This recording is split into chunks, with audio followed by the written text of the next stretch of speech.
King Charles III's upcoming tour to Australia and Samoa has taken on an unexpected weight, underscoring tensions that run far deeper than ceremonial engagements.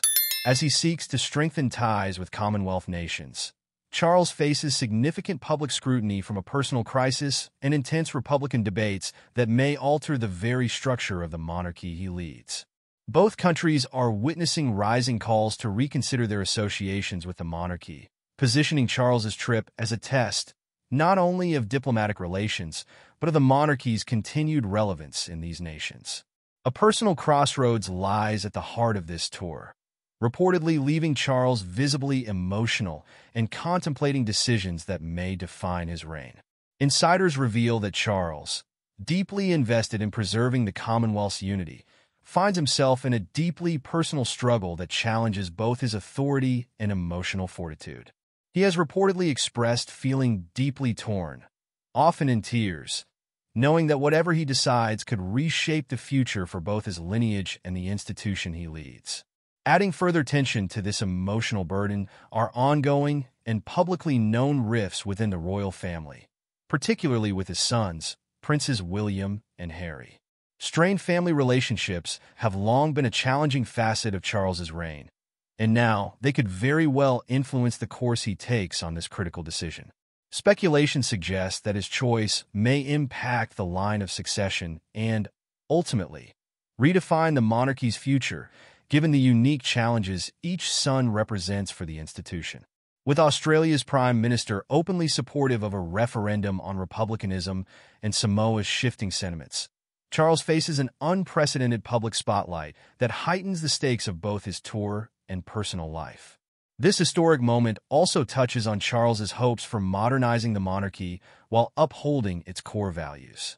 As he prepares to meet with political leaders and key figures in both countries, the king's approach reflects his awareness of an evolving Commonwealth.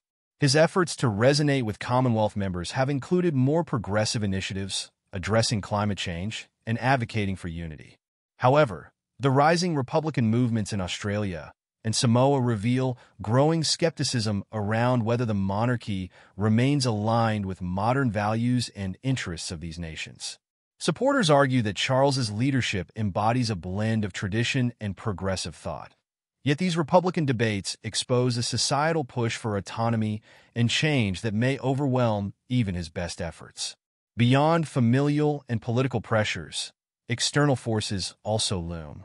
In the Pacific, the expanding influence of countries like China is reshaping diplomatic landscapes, amplifying the importance of Charles's diplomatic engagement in Samoa.